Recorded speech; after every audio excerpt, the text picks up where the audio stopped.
Hello everybody and welcome to another episode of Tutorial Tuesday, and this week I'm going to be talking about a warrior build. Rom inspired me to play this. I watched his stream and I found it very intriguing. I've always been a fan of warrior, and this build in particular has just been really interesting to me. I've been really enjoying this. It runs greatsword and longbow, and I just like being in the middle of the fight and just dodging around, dealing constant damage with it, having just high damage output but still being somewhat tanky. Very fun to play and also very easy to play. I haven't really played this before, but I had a very easy time to get into it, and I honestly felt more efficient with it than with my main build oftentimes, which is kind of crazy considering that I'm not playing it that well yet. But yeah, let's actually go to the build. I'm running, as I said, longbow and greatsword, and as for sigils I run energy, helps with the dodging, sigil of air obviously for a lot of extra damage, and for longbow I run hydromancy. It's really good for peeling or tracing enemies when you switch close to an enemy to the longbow. Also deals pretty good damage, actually, and leeching helps a little bit with the sustain, gives a little bit of extra damage. For runes, I run Rune of the Pack, gives you more swiftness uptime, helps you with the roaming, gives you also Fury, gives Fury and swiftness to allies as well. Really good rune set for this build. Berserker Amulet for the maximum amount of damage. As for traits, I run 2 in Strength, gives you the dodge roll damage, which is actually pretty good. If you dodge into enemies, it can deal a lot of extra damage. You shouldn't just dodge into enemies for the damage, but I mean, it's a nice extra damage that you can get. Extra tankiness from this trait.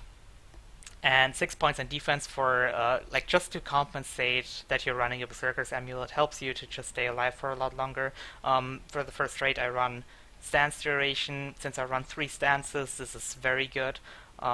Glancing Ire helps you to just remove conditions, especially strong with the longbow because combustive shot, very easy to hit. If you have 3 adrenaline hits, it's a very large area. And Defy Pain gives you a little bit extra survivability if you drop below 25% HP. And here for Discipline, the Vigor gives you a lot of Vigor uptime. I mean, I just triggered all my stances and it gave me like 17 seconds of Vigor. Destructive of the Empowered gives you a lot of extra damage, 3% for every boon, and targets can have a lot of boons on them. Pretty good. And for this, you can also for this I run the condition removal on weapon swap, which is pretty good because you can just swap your weapon like every 5 seconds when you're in combat. Here, because of this mini small trait here, and allows you to just get a decent amount of extra condi removal, but you could also instead run something like mobile strikes maybe if you end up having too much, if there's too many immobilizers in the game. Honestly, I've primarily been running this trait set, this specific build, but I'm pretty sure you can switch a few of the traits around and still make it effective. And well, the general playstyle of this build is primarily just dealing damage. Like, you don't have to watch out for crazy combos or anything. It's pretty straightforward. Like, if I compare this to the Celestial Enchi that I've been playing, and I'm not very good with Celestial Enchi yet, but I find this to be a lot easier because I don't really have to watch out for many things. While if I play Enchi, I have to try to pull enemies in and hit my slick shoes and just chain CC my enemies and try to deal all the damage to them in the meantime. And here I just chain my abilities together and I just try to make sure that I hit them. I don't have like crazy CCs that I need to make sure that I hit them, except for my Longbow 5 ability. What you can do, a little nice combo, you can whirlwind through an enemy and then you swap your weapon to cancel the whirlwind and then just cast Fan of Fire, and that's a pretty decent amount of damage with Sigil of Hydromancy. And then you can just use your longbow abilities and deal a little bit of extra damage and swap your weapons again, and I don't know, it's pretty easy and very fun. Let me talk about the actual abilities and how to use them effectively. Fan of Fire, I mean, okay, first the auto attack. The auto attack is very straightforward. You just use it when you have nothing else up. Doesn't deal a lot of damage. Can be good for filling out some stuff though. Fan of Fire deals pretty good damage if you're very close to a target. Applies burning. If all three of them crit, it can be pretty decent. Arcing Arrow travels very slowly, so it's easy to dodge, but if you do hit it and if it crits, it can deal a lot of damage. Can be comboed with your Combustive Shot to gain area might stacks, but you have to keep in mind that you're close enough to the target or you won't get the might stacks. Like from here I wouldn't get the might stacks even though it says that I had a finisher there or a combo. But yeah, you have to be close. So it's more situational, but can be good for sure. Like if I'm closer here, 3 stacks of might. Can be a little bit of extra damage. And for pin down, it's a very good CC, has a pretty long cast time though, and good players will see the cast time animation and they will most likely use something to avoid it. So make sure that you use it probably after an enemy dodged or something. Oftentimes, like, the chance of it hitting is very high then, because people don't like to double dodge usually. What you can do, you could like switch to your greatsword and just use 100 blades afterwards. This is a little combo. And yeah, for the greatsword in general, the abilities, 100 blades is something that you don't really use that much. You only use it to cleave enemies or like for the combo that I just explained. Whirlwind is a very good ability, has only 10 seconds cooldown, gives you good mobility and deals good damage, and also it evades stuff while you're like a 3/4 second evade while you're dealing damage. Very good to just stay alive for a little bit longer and avoid some key abilities. The Greatsword 4 can deal pretty good damage if it hits enemy twice. That was just 3.2k enemy, 3.2k damage, and cripples enemies as well. So that's pretty useful. And Rush is very good just for roaming around in between, and it deals pretty good damage too, and it's good for just gap closing. Like if you see a Mesmer or something on max range in a team fight and you want to go for that Mesmer, instead of just running up to him like that, you can just try and save your rush for situations where you just need to get close to a max range enemy.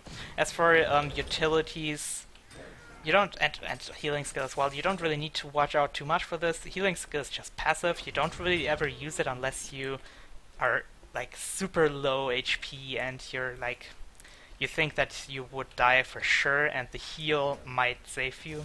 But if you do heal, the passive healing is gone. So I don't really use it ever, and there's very, very rare that you actually have to use it.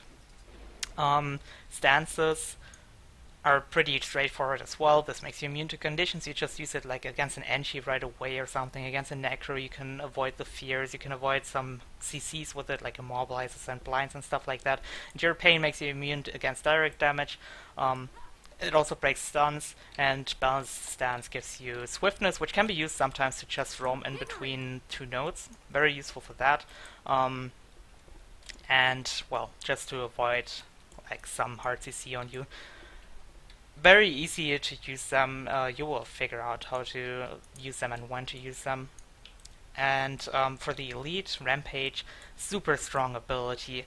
A little trick that you can do with it, well, it's nothing amazing, but like if you cast Rampage, you can just use your Berserker stance right before it ends. And this Rampage deals insane damage, as you can see, just with auto attacks already. And it has crazy amounts of CCs.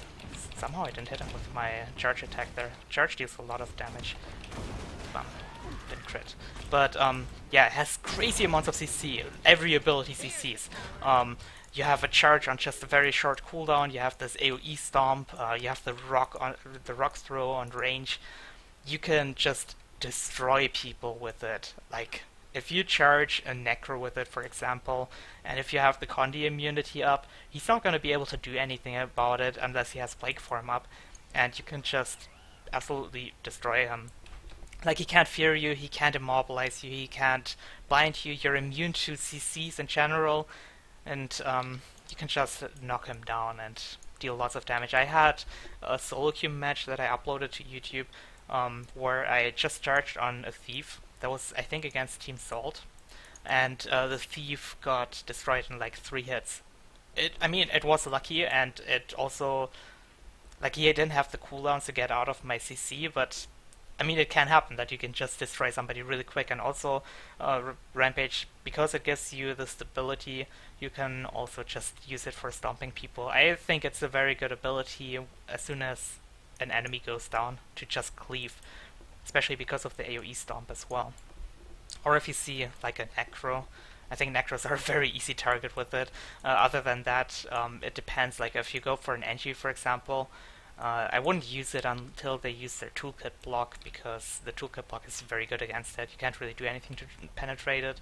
And if you combine it with your Berserker stance, they're gonna have a harder time just running away from you. But I think comboing it up with Berserker stance is very useful, because very good players, they can peel away from Rampage quite well. Like, they use their dodges to avoid the big abilities, and then they chain some blinds in between, some cripples, immobilizers. They just spam those conditions on you, because that's like the main thing that can shut you down while you are in Rampage mode.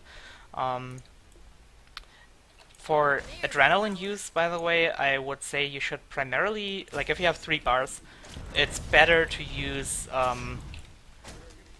combustive shot with it, because it just scales way better with adrenaline. It goes from 3 seconds duration to 9 seconds, and the radius gets a lot larger as well. Let me just show to you what a level 1 combustion looks like. Such a small radius, and just doesn't really deal nearly as much damage. It can still be good to cleanse conditions though.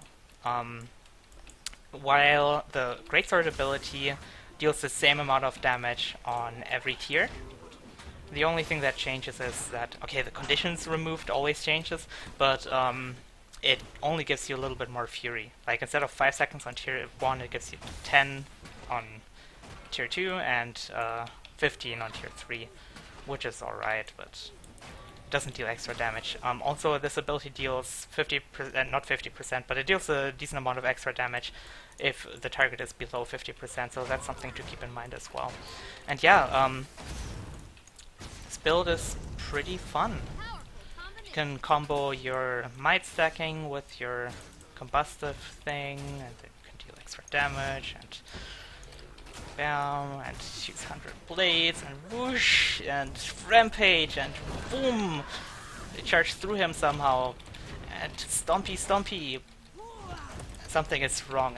I don't understand why it didn't want to jump to the other thing. Like, I targeted it over there and it just jumped on the same spot. But yeah, it's a very, very fun build. Definitely I would recommend it to new players. I get a lot of people asking for easy builds for beginners on my stream, and that's definitely a build that I would recommend.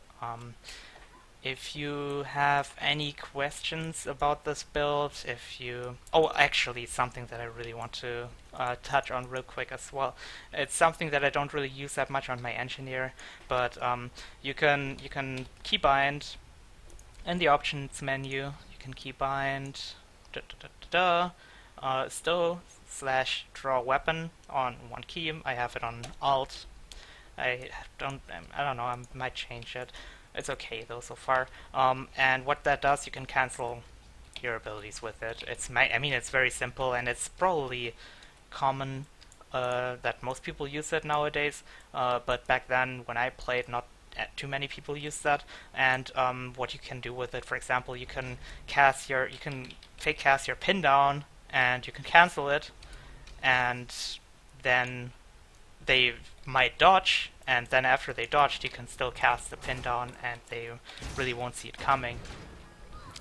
Something that I use on my Engie, but on my Engie I don't really use the stow weapon, because I can just stow the kit to have the same effect. This stow weapon trick doesn't work with the Whirlwind ability, and it doesn't work with Rush, but you can swap your weapon to cancel those two abilities at any time. But yeah, that's actually go back to the outro again. I wanted to say thank you very much for watching, and please leave any feedback. Let me know if you like me doing videos about other classes than engineer. If you found this useful, please leave a like. I would very much appreciate it. And see you guys next week in the next Tutorial Tuesday. Bye bye.